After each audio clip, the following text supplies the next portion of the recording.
And now a look at the second semi-final with Ron Pickering.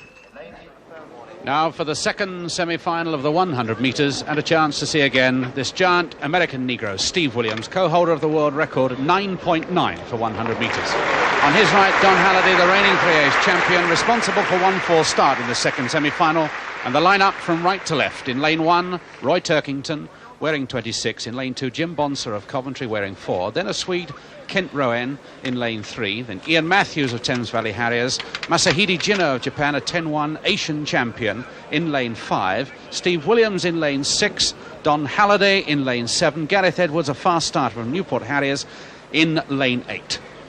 Big three together, Gino, Williams and Halliday, and there'll be a considerable difference in the stride length between this tall Negro and the little Japanese. Don Halliday holding his own, beginning to cruise now. Turkington going well, but it's Steve Williams coming away now and brings the gasp from the crowd. Williams eases through.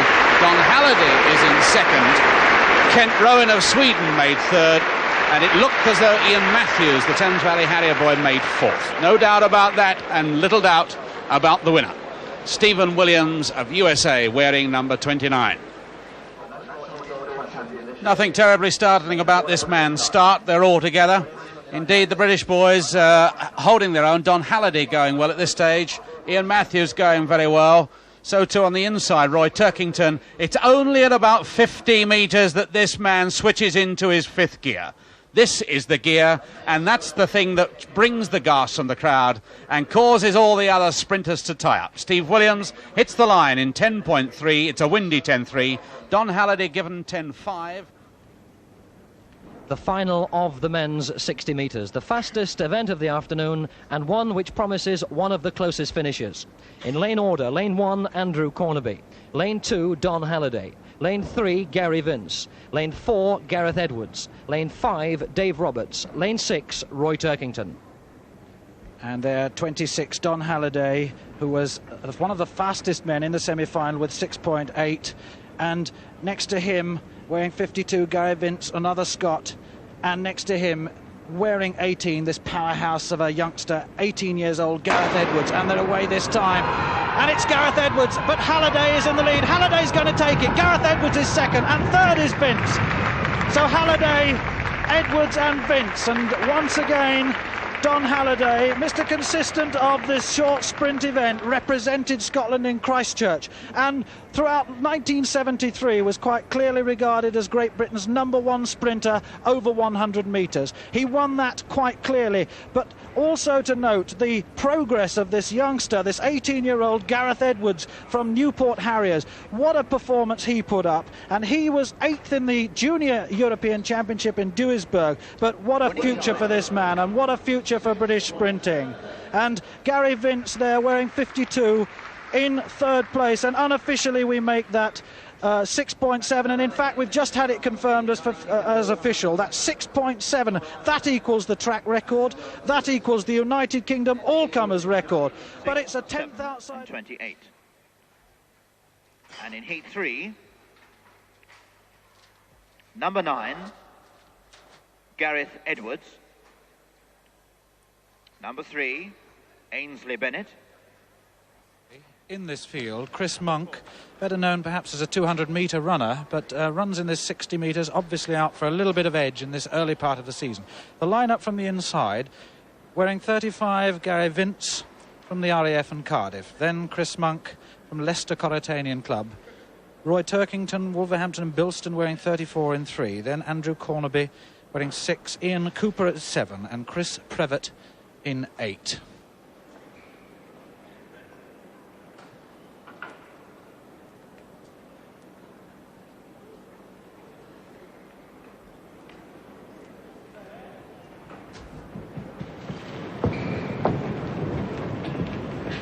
They're wearing 34, Roy Turkington, Wolverhampton, Bilston, the 23-year-old, and he's far better known as a long jumper, and is the Welsh long jump champion, and he was responsible for that first false start, all very edgy, and of course Turkington is one of those athletes who will be fortunate to qualify for this final.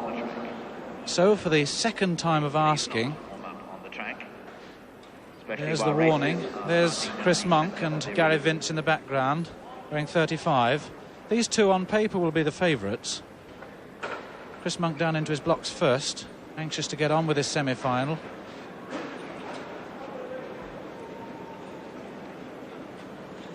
Gary Vince last to go down.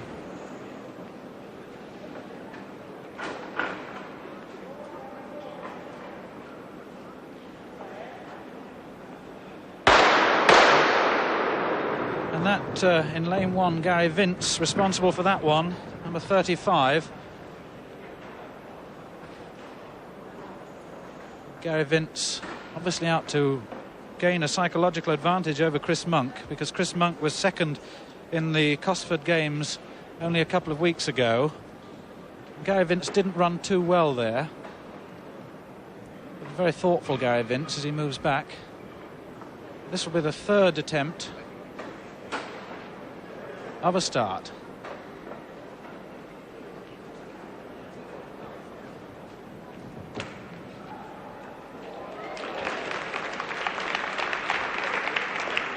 So once again, Chris Monk there trying to gain the necessary composure to set about this 60-metre dash. The European qualifying time is 6.7. With a race as short as this qualifying time can be gained in these early rounds. So for the third time of asking.